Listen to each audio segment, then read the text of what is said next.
예, 지금 서울은 눈이 내리고 있고요. 방송 직전에 나온 뉴스로는 이재명 대표가 내일 퇴원할 예정이라고 합니다. 근데 이제 이재명 대표 상태가 좋아졌다는 뜻이겠죠. 그것과 다르게 이 사건의 또 진실도 굉장히 중요한 부분이니까 오늘은 이건태 변호사님과 함께 이 사건에 대해서만 이야기를 한번 해보겠습니다. 자, 출발합니다. 새날 만에 아주 특별한 인터뷰 이건태 변호사님 나오셨습니다. 어서 오십시오. 네, 안녕하세요. 이건태입니다. 제가 왜 변호사님 모셨냐면 예, 변호사님은 특수부에 계신 건 아니고 예, 형사부에 계셨잖아요. 그러면 이런 사건을 수사할 수밖에 없는 입장에 있었던 거 아닐까요? 맞죠? 예, 이력이 지금 보면은 이제 현재는 뭐 이재명 당대표 특보신데 의정부 지방검찰청 고양지청 지청장, 인천지방검찰청 제1차장검사, 울산지방검찰청 차장검사, 제주지방검찰청 차장검사, 서울중앙지검 형사 2부 부장검사 이렇게 하셨기 때문에 수사에 대해서는 누구보다 잘하시지 않을까. 예, 잘합니다. 예. 그래서 한번 모셔서 이 수사가 뭐가 문제인가 예. 한번 여쭤보려고 연락을 드렸고요. 자, 어쨌건 1월 2일이었죠. 이재명 대표 암살 시도 사건. 첫 느낌이 어떠셨어요? 딱 그런 소식을 들었을 때. 아침에 이제 그 소식을 듣고 정말 아찔하더라고요. 그리고 어찌 이런 일이 있을까 하면서 그 오로지 생각이 제발, 제발, 제발 생명에는 지장이 없어라. 오직 그 생각뿐이었습니다. 그래서 이제 그렇게 하면서 제가 책상에 앉아서 정말 그 기도를 드렸어요. 하나님한테. 이재명 대표를 지켜주세요. 이재명 대표를 지켜주세요. 이재명 대표를 지켜주세요. 그렇게 기도를 했습니다. 그러니까 사법 테러를 시도했는데 그게 잘 안 먹히고 실패하니까 이제 급기야는 생명 테러까지 가는구나. 그러면서 이 대표님이 참 불쌍하게 생각되더라고요. 이 야당 지도자의 길을 가는 것이 이렇게 생명까지 걸어야 할 정도로 우리는 이 민주주의가 상당히 발전하고 성숙했다고 생각됐는데 어느 날 이렇게 그냥 나락으로 떨어지는 지금 우리가 유신시대를 사는 것도 아닌데 이걸 보면서 정말 참담했습니다. 그래서 이제 서울대병원에 가서 마지막에 이제 수술이 끝나고 중환자실로 이동이 돼서 회복 절차에 들어간 걸 보면서 서울대병원에서 저녁을 먹고 집으로 돌아왔는데 하여간 정말 많은 생각이 들게 하는 하루였습니다. 어쨌든 오늘 이제 대표님이 내일 퇴원한다고 하는 기사가 난 걸 보니까 천만다행이고 아찔한 사건이었습니다. 예. 초반 보도가 별 사건이 아닌 것처럼 보도가 됐어요. 예, 과도든 노인이 예, 우발적으로 어떤 상황이 벌어져서 근데 이재명 대표는 의식이 있고 경상이다 이런 느낌으로 뭐 예. 열상 이렇게 나왔단 말이에요. 초반 사건이 굉장히 중요하거든요. 예를 들어서 이 초반 사건이 제1당 대표의 생명을 노린 사건 뭐 요런 식으로 프레임화된 것과 아주 우발적인 경미한 사건으로 된 건 완전 다르거든요. 그러니까 저는 이제 이것을 일종의 컨트롤하는 어떤 보이지 않는 선이 있다라고 보는 측면도 있어요. 처음에. 예, 그러니까 엄청난 사건인데 이게 국민들의 인식 속에는 해프닝 정도로 분명히 이미지화 시킨 측면이 있단 말이에요. 첫 인식이 굉장히 중요하죠. 예. 근데 오늘 경찰에서 이 범인의 당적을 밝힐 수 없다 이렇게 결론을 내렸어요. 예. 진짜 이유가 뭘까요? 그 이유를 이제 경우의 수를 한 세 가지로 생각해 볼 수 있을 것 같아요. 첫째는 이제 범행 동기하고 당적이 밀접하게 관련이 돼 있으니까 범행 동기 당적을 밝히게 되면 지금 여당한테 큰 부담을 주고 그렇게 되면 경찰한테도 큰 부담이니까 그것을 다른 핑계를 대가지고 밝히지 않으려고 하는 경우가 있을 수 있고, 두 번째는 당적을 밝히는 게 수사에 도움이 안 되니까 수사를 위해서 밝히지 않은 그런 경우가 있을 수 있고, 세 번째는 지금 경찰이 얘기하는 대로 개인정보법상 밝힐 수 없도록 돼 있다, 법률상. 뭐 세 가지 정도 얘기할 수 있을 것 같아요. 근데 제가 그래서 이제 이 법률적으로 과연 밝힐 수 없는 건가 한번 제가 살펴봤어요. 근데 우리 법무부령으로 형사사건의 공보에 관한 규정이 있습니다. 거기에 이제 기본적으로 피의자에 대해서 정보를 언론에 제공하지 않도록 돼 있는데, 이제 어떤 경우에 제공하도록 돼 있냐면, 이 사건과 관련해서는 오보나 축축성 보도가 있을 때는 그 오보나 축축성 보도에 관해서 수사기관이 그건 사실은 이렇다, 이렇게 해서 시정을 해주도록 돼 있어요. 할 수 있도록. 그러면 이게 제가 이 관련해서 기사를 본 게 뭐 한 5년 동안인가가 이제 국힘당 당원으로 있다가 탈당을 하고 민주당으로 입당을 해서 범행을 저질렀다, 이런 기사를 본 것 같거든요. 그러면 이제 이게 오보 내지 추측성 기사에 해당되는 거지 않습니까?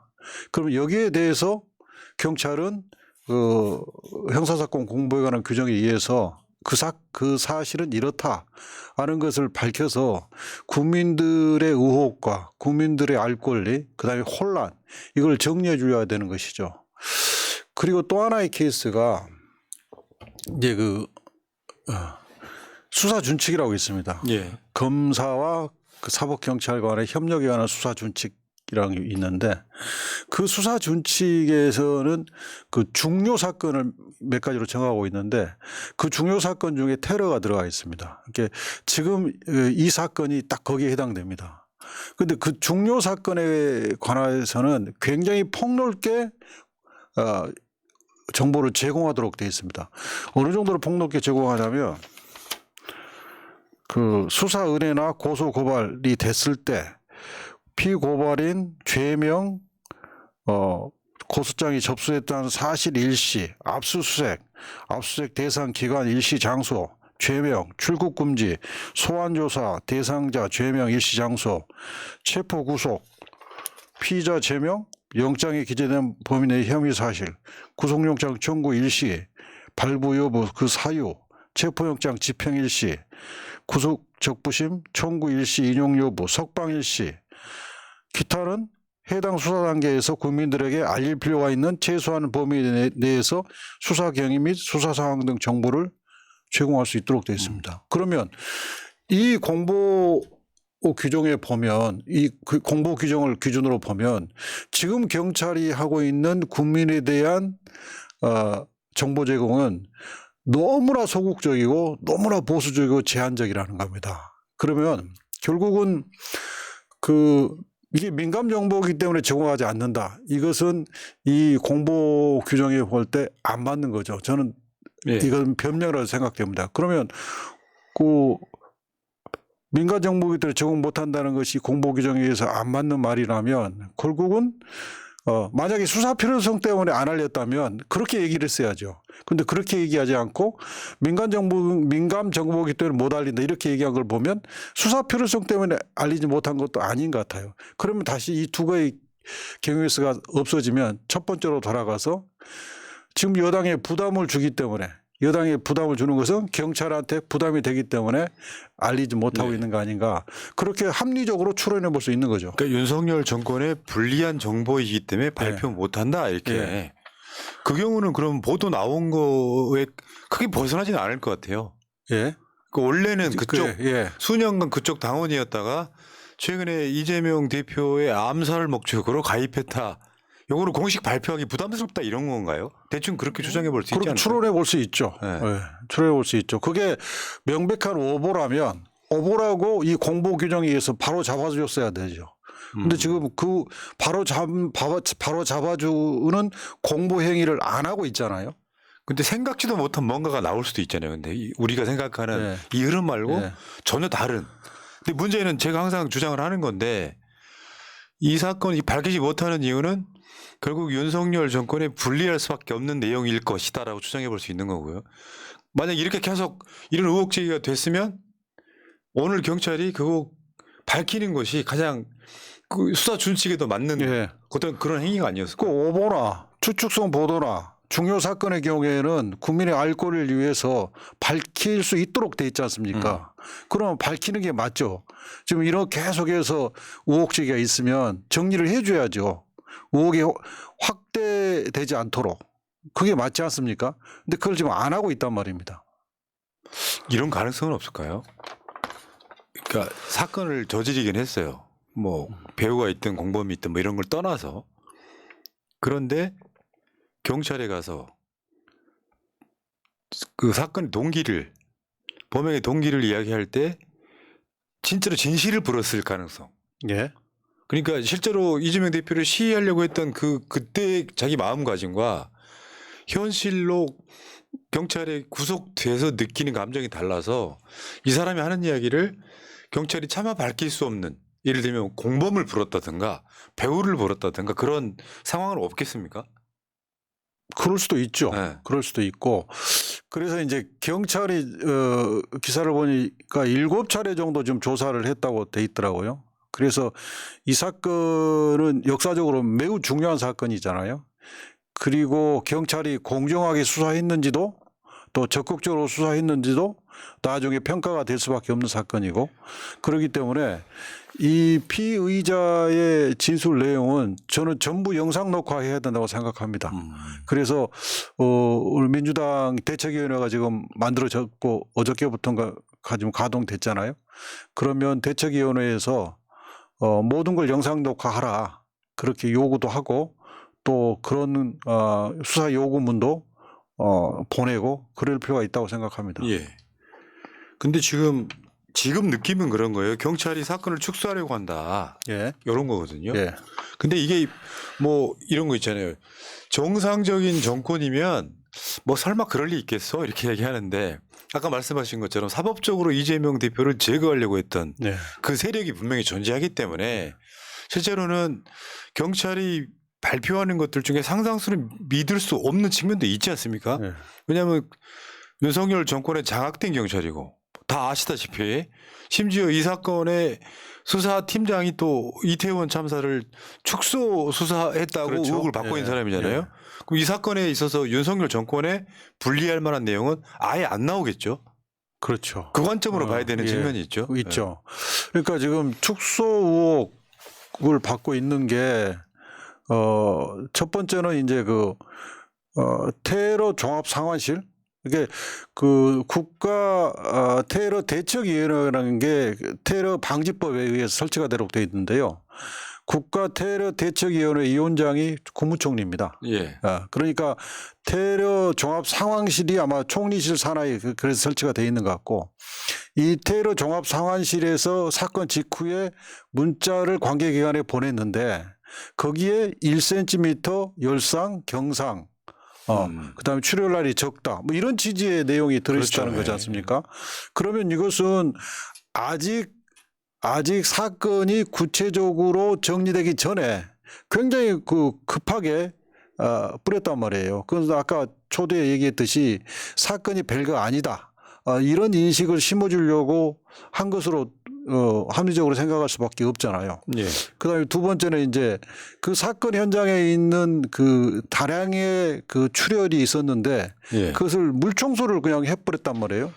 근데 사건이라고 하는 게 비록 그 피의자가 현재는 자백을 하고 있지만 사건은 수사는 이렇게 살아 움직이는 생물처럼 언제 무슨 변수가 발생할지 모르기 때문에 증거는 철저하게 보존해야 되는 겁니다. 그런데 그 현장, 이 범행, 여기가 바로 범행 현장이다가 하는 명확한 물증이 바로 그 혈흔들 아닙니까? 거기에 다량의 그 혈액들이 쏟아져 있는 그것을 그냥 물청소했고 없애버렸어요.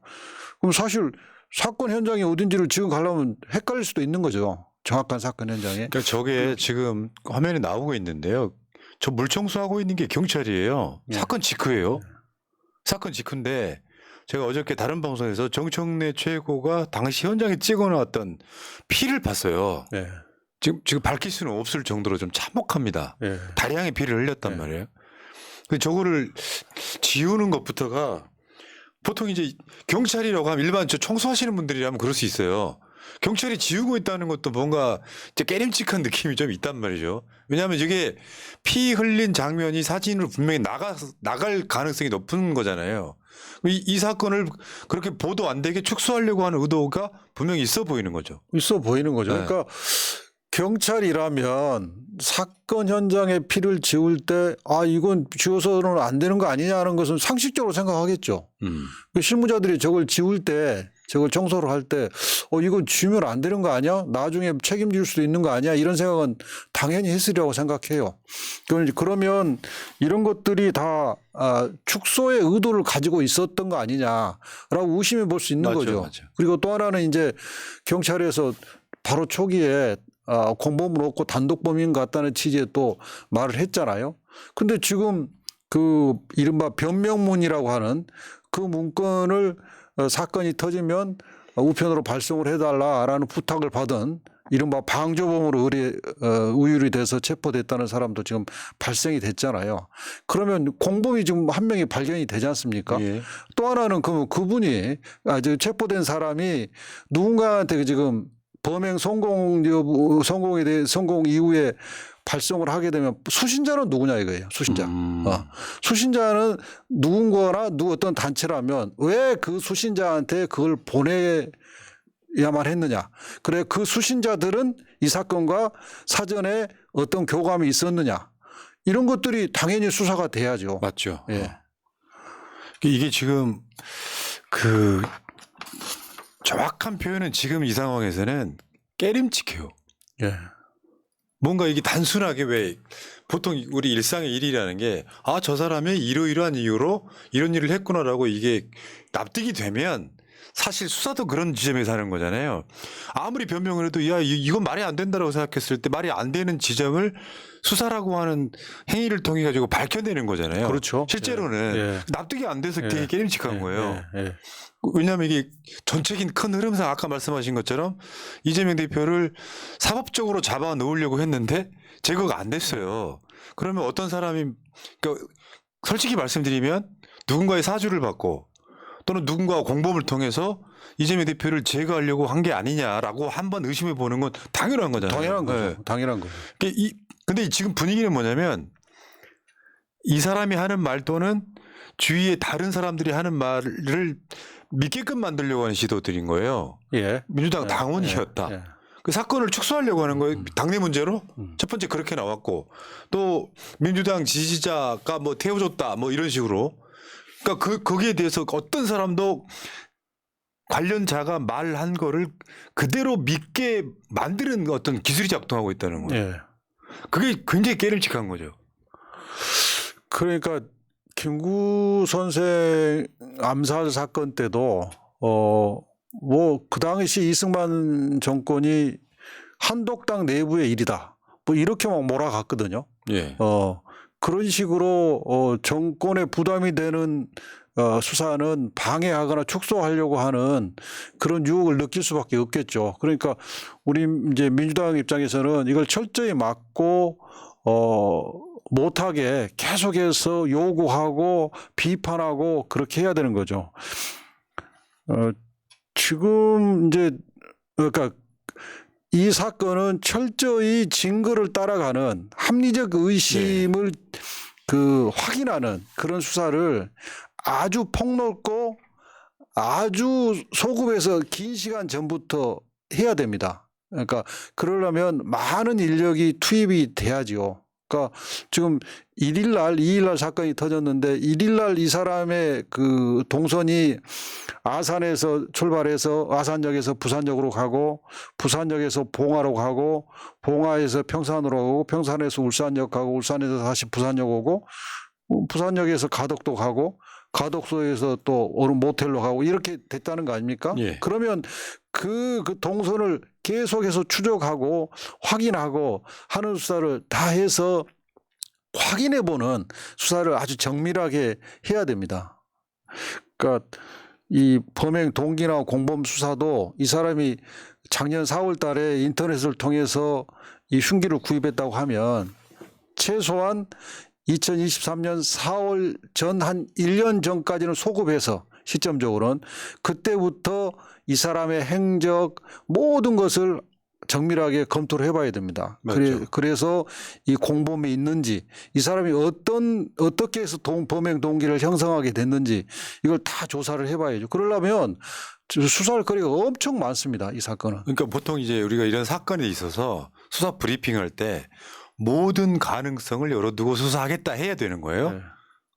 그렇잖아요. 그렇죠. 근데 범인의 말 또는 관련된 사람들의 말만 그대로 믿고 사건을 축소하려고 하면 이 자체가 사실 게이트가 돼버리거든요. 그렇죠. 더군다나 지금 그 대상이 그런 거잖아요. 일반 사인 간의 원한을 갖고 수사하는 상황이 아니라 제1당의 대표를 시해하려고 목적한 사건이잖아요. 예.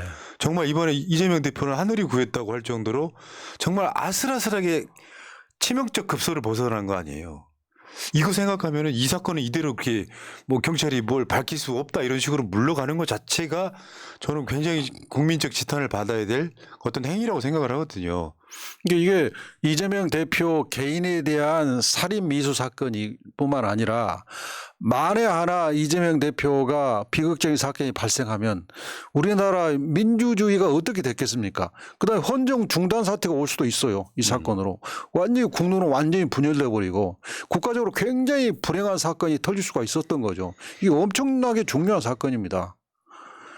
이제 제 의문점의 시작은 뭐였냐면 생활고를 겪고 있는 사람이 예를 들면 어떤 게 있냐면은 그 정도 행위를 하려면 이재명 대표가 옛날에 이 사람이 굉장히 어렵게 살 만한 뭔가 동기 제공을 해서 이 사람 자체를 내가 개인적인 원한 관계 예를 들면 뭐 부모의 원수 이런 것처럼 그런 상황이 아닌 사람이 생활고를 겪고 있고 월세를 수개월간 못 냈다는 사람이 이재명 대표를 죽일 목적으로 덤벼 들었다. 그러면 여기에 합당한 범행 동기가 있어야 되잖아요. 예. 근데 뭐 지금 경제가 안 좋은데 이재명 방탕에 올인해가지고 그 사람을 죽이겠다고 덤볐다면 전 두 가지 중에 하나라고 봐요. 요거는 이 사람을 사주한 사람이 있거나 아니면 이 사람은 정말 정신병자이거나. 예. 둘 중에 하나일 거 아니에요. 예. 최대한 경찰이나 윤석열의 검찰은 정신이 이상한 확신범 쪽으로 몰고 가려고 할 거 아닙니까? 그렇겠죠. 근데 아까 말씀하신 게 딱 맞아요. 수사를 폭넓게 해가지고 모든 걸 다 털어봐야 되는 거잖아요. 모든 걸 다 확인해 봐야 됩니다. 예. 그러니까 지금 보면 이런 것도 있어요. 오늘 나온 오마이뉴스 단독에 보면은 이 사람이 차를 많이 얻어 타고 다녔나 봐요. 예. 그러니까 이재명 대표의 사인을 받아야 한다고 집착한 게 이상했다. 예. 그거는 이재명 대표의 사인을 이번 사건도 사인해 주세요 해서 경계심이 풀린 상태에서 그냥 찌른 거 아니에요. 예. 그러니까 이 사람은 이재명 대표에게 그러니까 차를 얻어 타고 다닐 때도 사인 받으러 다니는 꼭 받아야 된다고 이야기했다. 이 사람이 어떤 사건에 집착하고 집요하게 한 거에는 상식적인 이유가 있을 것이다. 지금 아직은 상식적이지 않잖아요. 그렇죠. 범행 동기가. 왜 그 수사 같은 거 많이 해보시면 촉이 오잖아요. 촉이 오죠. 어떤 촉이셨어요? 이 사건 전개 지난주 쭉 되는 거 보시면서. 저는 이 사람이 이제 그 경제적으로 굉장히 어려웠다 하는 부분도 우리가 결코 놓쳐서는 안 되는 중요한 부분이라고 생각합니다.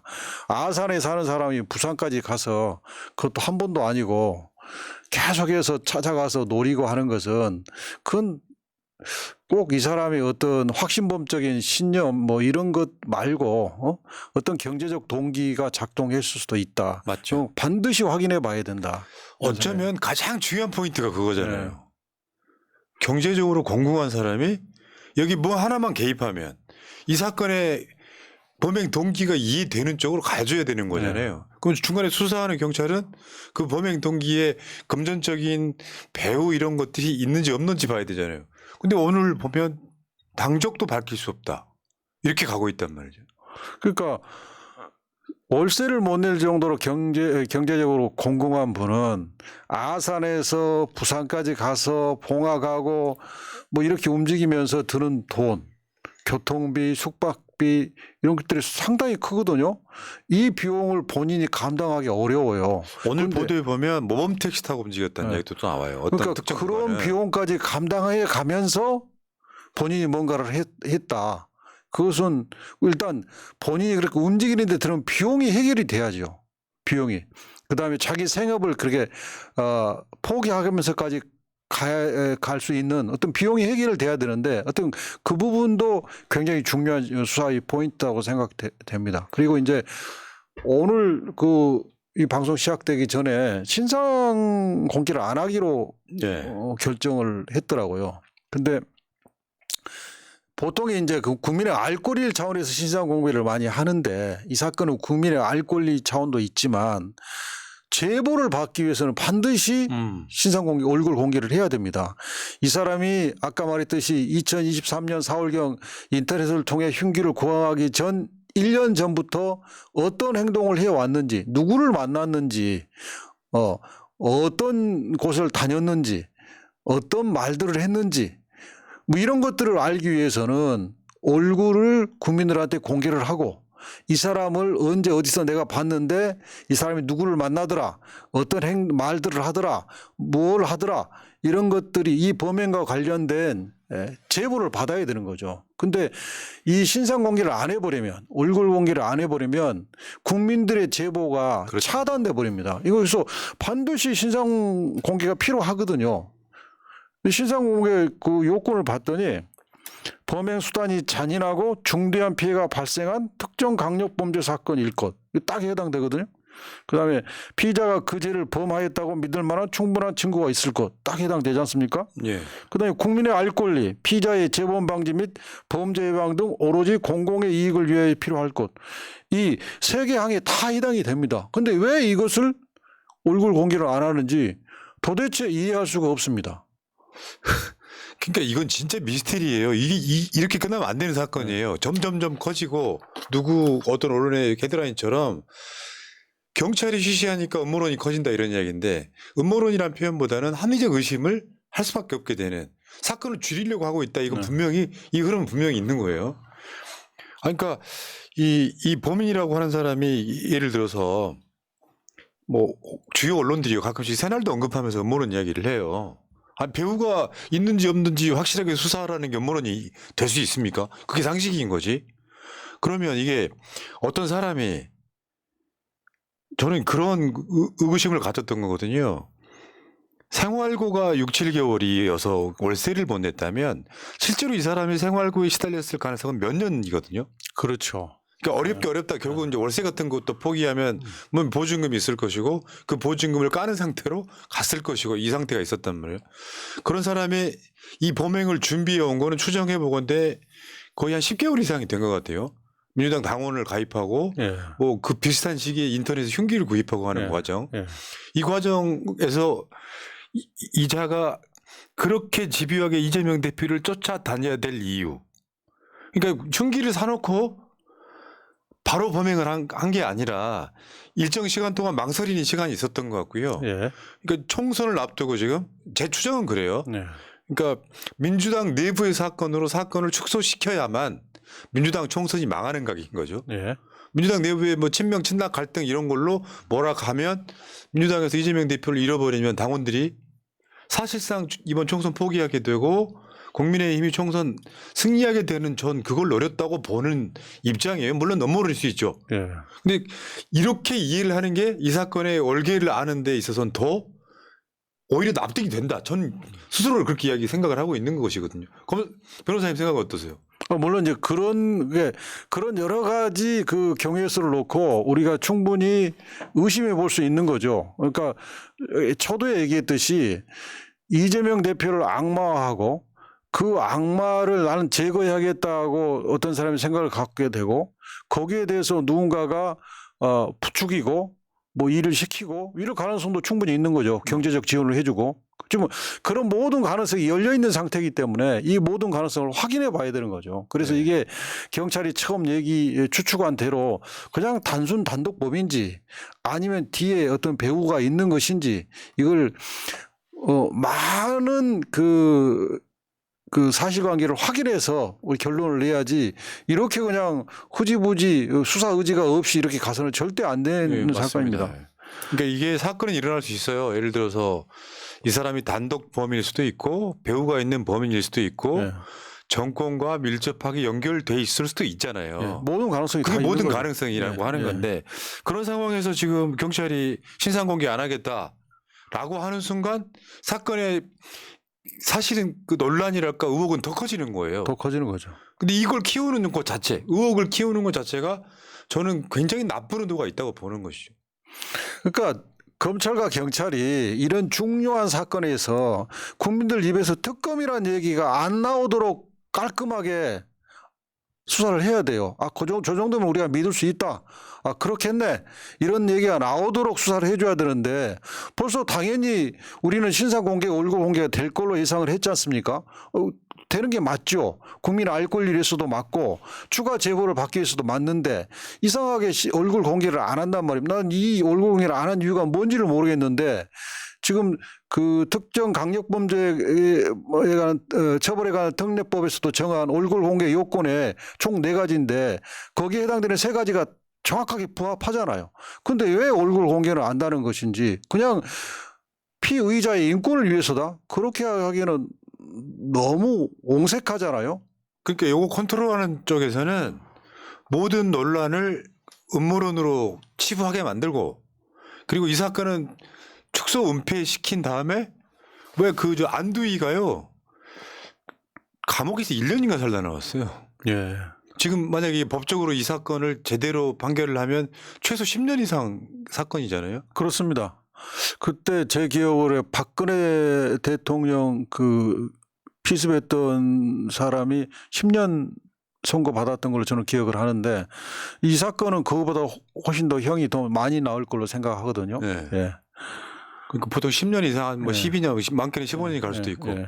살해할 목적이 있었기 예. 때문에 예. 본인이 또 이게 중요한 게 초반에 그 왜 사건 초반이 중요하잖아요. 뭐 초동 대처 이런 게 중요한데 이 사람의 메시지가 그렇게 언론을 통해서 나왔어요.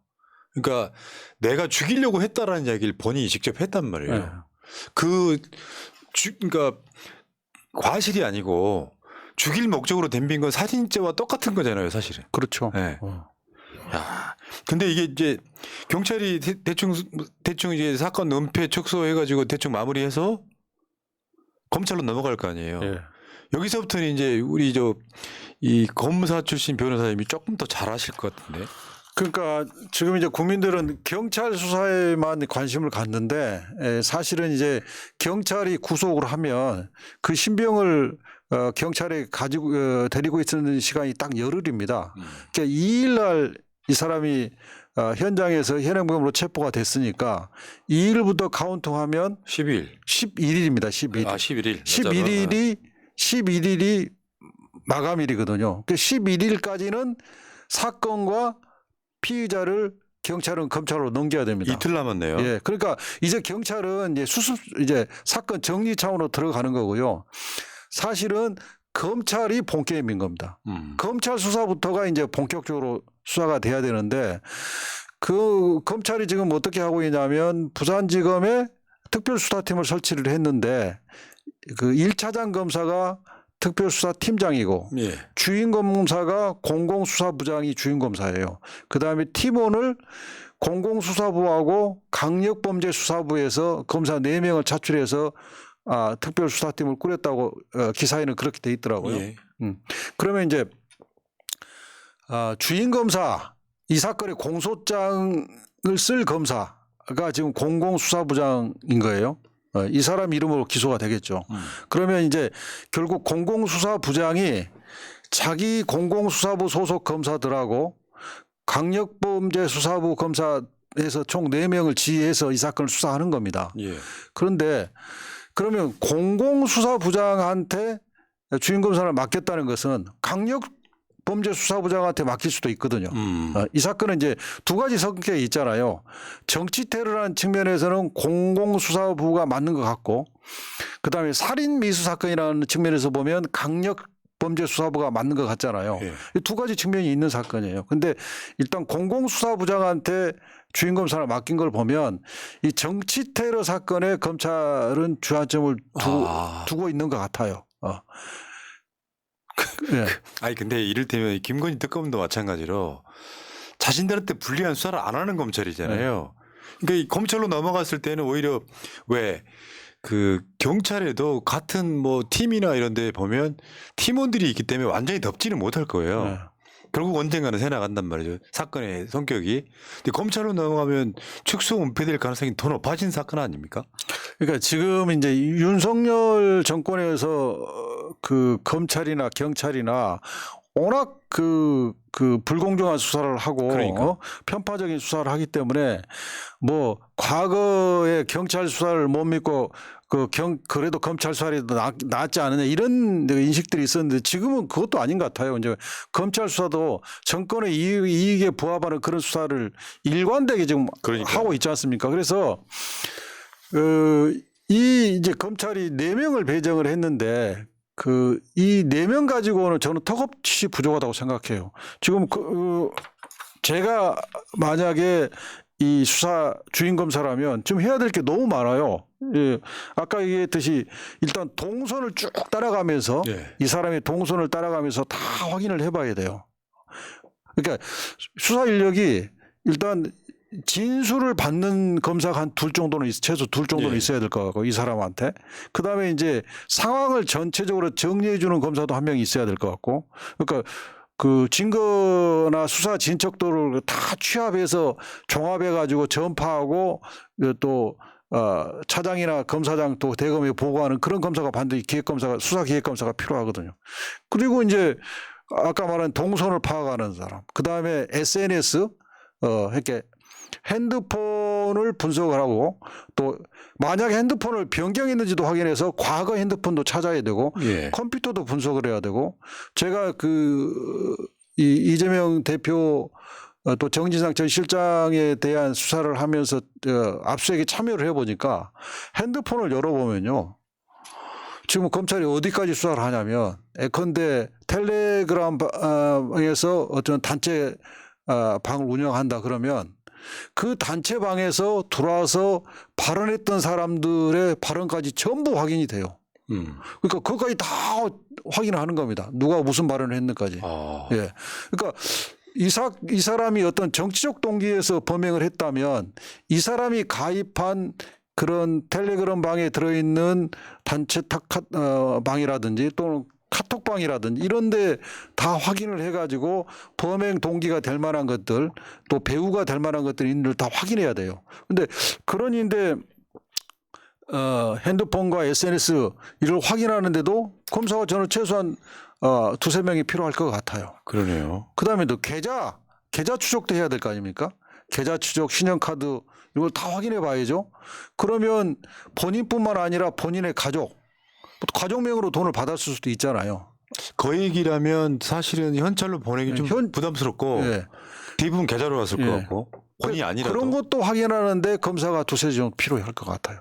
그러면 이런 걸 다 모아보면 지금 4명 가지고는 수사 의지가 강력하고 철저히 수사할 의지가 있다 이렇게 보기에는 많이 숫자가 부족해요. 그래서 부산지검에서 이걸 수사를 한다면 공공수사부 4명 그다음에 강력부 한 4명 또 특수부 한 3명 이걸 다 동원해서 이른바 2차장 산하에 있는 검사 인지부서 검사들을 다 동원해서 해도 부족할 정도다 이겁니다. 부산지검 꽤 크죠?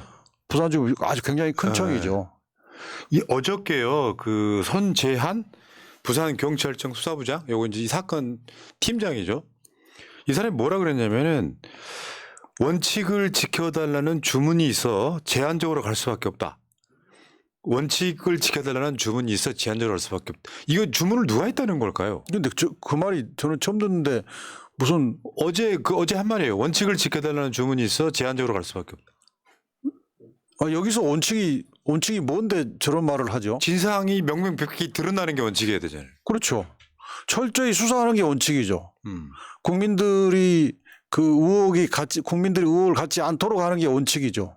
근데 원칙을 지켜달라고 한다는 게 그런 주문을 한 사람이 누군지를 저분한테 밝히라고 해야겠는데. 그러니까요. 이것도 이제 왜 말하다 보면 은연중에 드러나는 뭔가가 있는 거예요. 요거 캐치를 잘한 것 같고. 야, 시간이 다 돼가는 확실히 이제 수사를 해보신 분이라 우리랑은 좀 많이 다르시네요. 우리는 분노스럽고 화가 나니까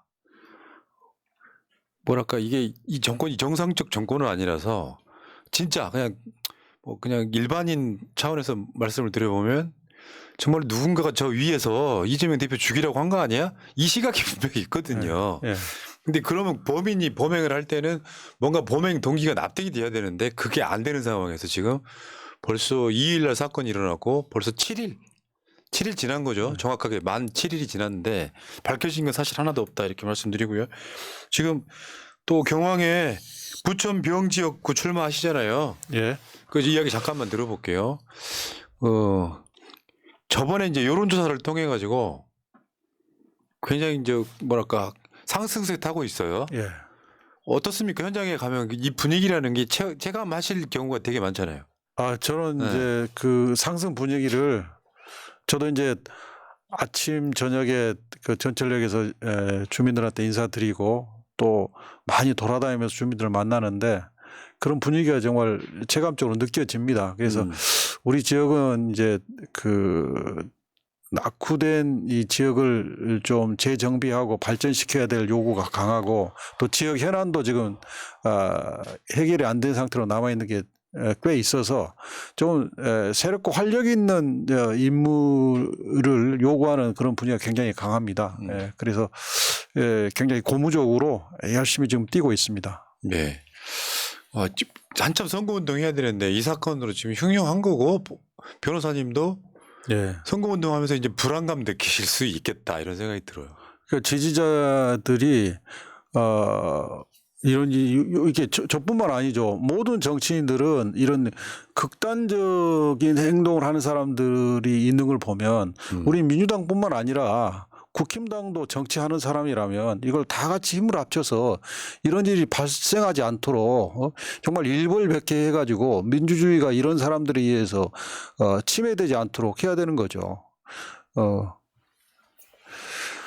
알겠습니다. 자, 여러분 이건태 변호사님 혹시 여유 되시면은 후원도 좀 부탁드릴게요. 참 이런 상황에서 뭐 명구스럽긴 한데 뭐 제가 말씀드리겠습니다. 신협 131-022-251063 이재명의 변호사 검사 출신 변호사 이건태 후보자께 여러분 후원 좀 꼭 부탁드린다는 말씀드리겠습니다. 자, 고생하셨고요. 예. 또 다음에 또 뵙겠습니다. 감사합니다. 예, 불러주셔서 고맙습니다. 열심히 예. 하겠습니다. 자, 새날은 지금 바로 입으로 가겠습니다.